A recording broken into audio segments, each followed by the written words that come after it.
Hi, this is Trevor Conquergood. Welcome to this week's RNK Software Club's video for the week.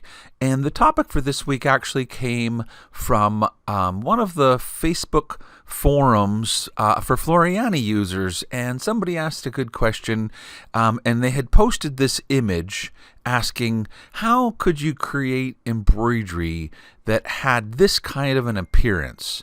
And so I did record a short answer and post it on Facebook, but I thought what I would do is record a video for our weekly video series, because I know a lot of people maybe aren't even on our Facebook, and for that matter, it's more of a great place to store our videos is in our RNK Software Club. And so this is what I had to say about how I guess there's really, as always, more than one way that you could create something that looked like this. And probably the first thing I would say is, so I brought in the image that came from the post, and if I measure it right now, it's really quite large. It's 14 inches, and it's only part of the words even. Just the letter C is around 4 inches tall. Now, it's not wrong, but what I'm trying to say here is if you're going to digitize something like this, size will matter, and you should set the size before you digitize it so that you can see the results immediately, as to whether it's working for you or not.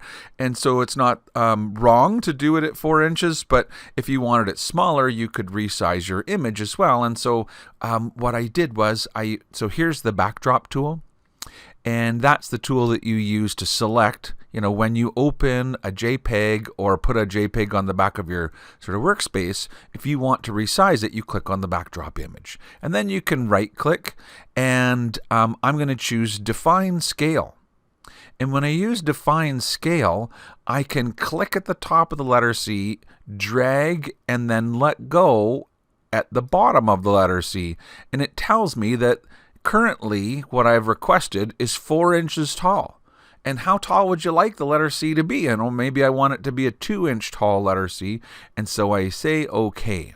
Now, all of that is going to be based upon whatever unit of measurement you set your ruler at, because if you change your ruler to metric, then when you select your backdrop tool, you'll be able to change your sizes in metric. And of course, another way to do it is to just come to your properties box and type in the overall size of the image, and that's fine too. I just like the define scale because I can tell it this letter C from here to here should be 2 inches tall, and it sets that up for me. And if we check it now with our ruler and measure the letter C, it's about 50 millimeters tall, which is the equivalent of 2 inches. So, okay, now that I've set the size of it, how would you go about creating this kind of a, I think of it as a contouring kind of effect, right? The stitches don't appear like normal, where they would go kind of just back and forth, as we kind of normally embroider letters. So how do you make them kind of meander back and forth? And the answer that I gave was the Satin Path tool.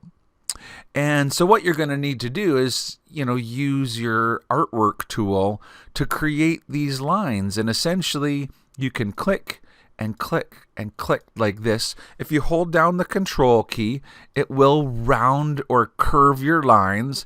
If you don't hold down Control, then the lines are all kind of like a corner point, if that makes any sense. They're straight lines. It doesn't really matter. The space is very small, and it's not going to change the embroidery that gets resulted. But just so you know, when you're drawing shapes, you can make them nice and smooth. It helps to get the ends of the letters to be kind of rounded looking like that. Notice that I'm not actually going to close the shape, and so the first point that I made and the last point that I made don't have to come together in any way. I can just right click when I get close enough. This button here will allow me to hide or show the image. So if I hide it, you can see what I've made. And so there I drew this kind of funny looking shape.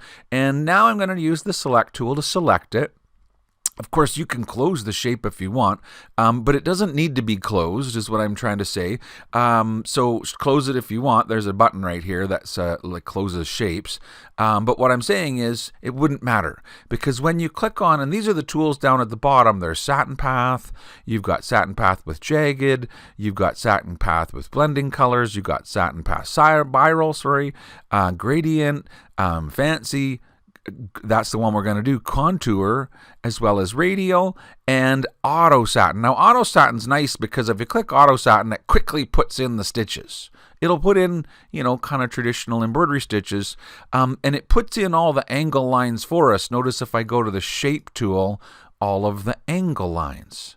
Now, if I undo to where it was originally, if you click on the satin path, that's not the auto one. The difference there is you have to draw the lines, and it will give you less lines. And so just to show you, if I do it this way, and when I right click, it also gives me a moment to decide where should it start sewing, the green point, and where should it finish sewing, the red point. And now when I right click, it will generate the stitches, and I don't know if you can sense that that's a little bit smoother than it was when it was automatic.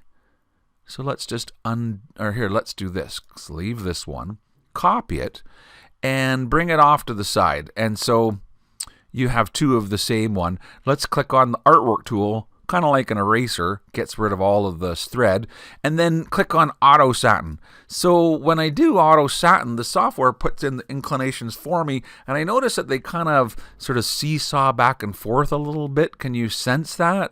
It's not wrong, it's just not as clean. It's right here, this one here probably, and the software is really just kind of like reacting to the points that I put in and the shape that they make.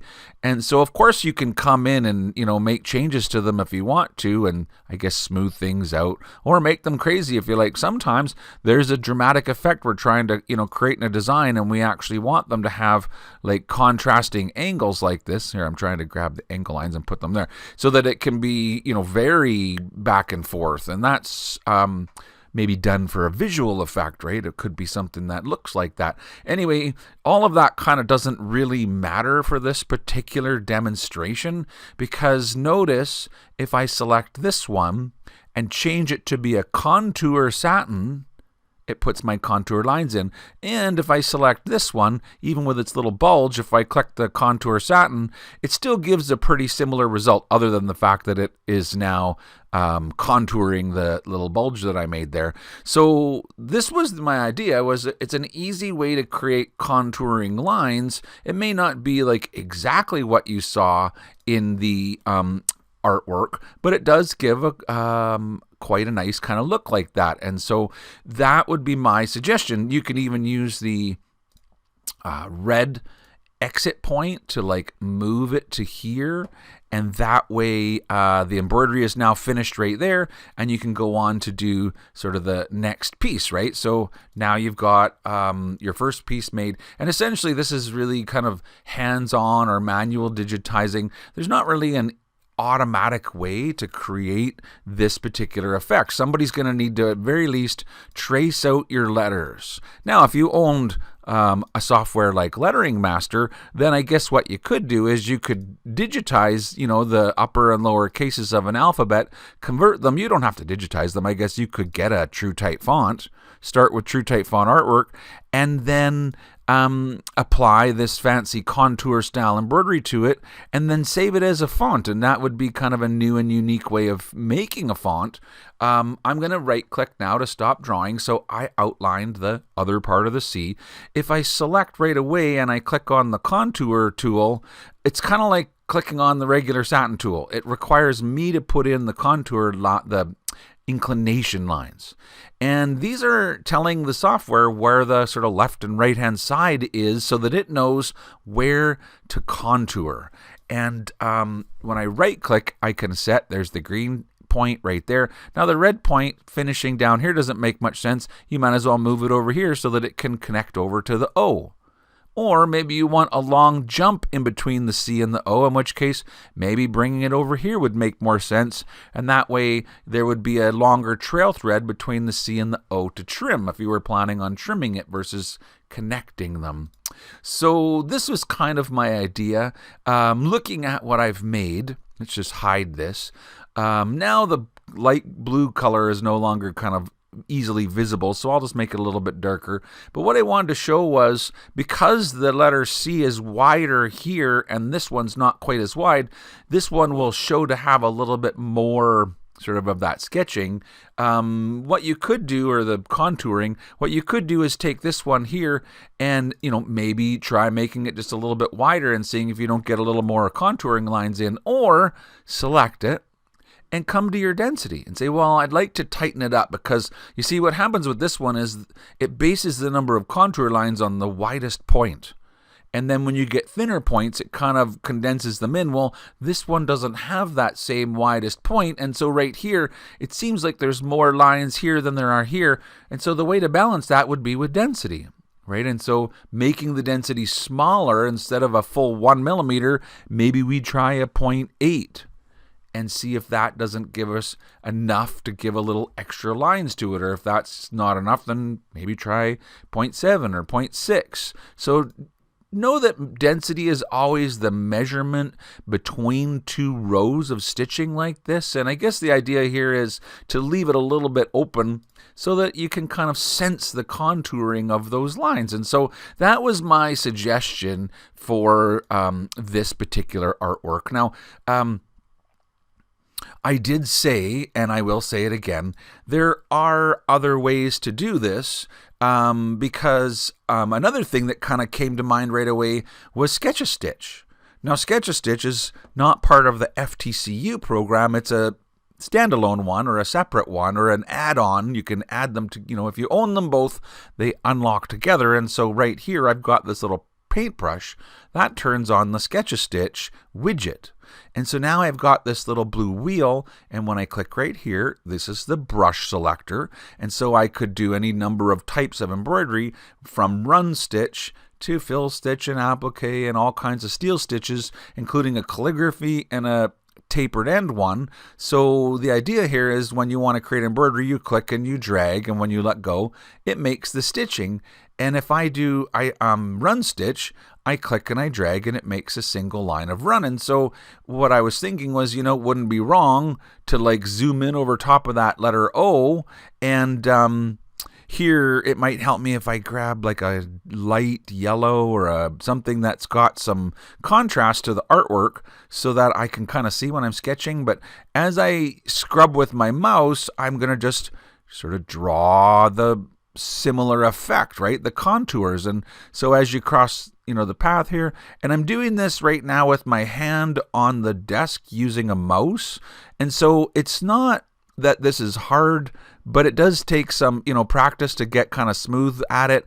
That said, I will be honest, most of the time when I do this, I let go of the mouse, and I use I have a touchscreen laptop, and it has a pen that you can use. And so with the pen, it feels a little bit more natural. Now, how I'm currently sitting is not necessarily more natural, because I'm really stretched out across my desk to do this. Normally, I bring my screen a little bit closer to me, but notice how I can just go round and round and round and round with the Sketch-A-Stitch tool and create a neat. And the cool thing about this is if you wanted to have a little bit more sketching in one area and then a little less in another, there's really nothing saying. What I love about Sketch-A-Stitch is if you want to go north and south, you go north and south. You want to go east and west, then you go east and west. If you want to do circles, you can do circles, and it just goes where you go. It leaves a little black dot that you can like pick up and kind of carry on. So when you let go, it makes the stitching. Now I'm resting my hand. I put my pen back down where that black dot is, and I draw a little further. And so that's another way, and that gives you kind of two ways that you could create a design like this. And so I hope that that was interesting to you guys, and I hope you enjoyed today's video. Thanks so much to Susan and everybody that was following that thread on Facebook for asking it. Don't forget about the Floriani Software Owners Forum, which is, of course, found through our R&K Software Club website. That is kind of like Facebook, just for Floriani people. And the cool thing about that is we have Mark, who's a national Floriani educator, who moderates the forum. And so unlike Facebook, where sometimes, I don't notice it, or we don't always follow that same thread, with our Floriani forum, you can kind of rest assured that you'll get an answer from a Floriani person, as well as possibly contributions from other Floriani owners. And so if you've never checked out the forum, please do. You can find, just visit the RNK Software Club website and then look under, I believe it's under the support tab where you find the link to the forum. Anyway, you guys have a wonderful day. Until next time, bye for now.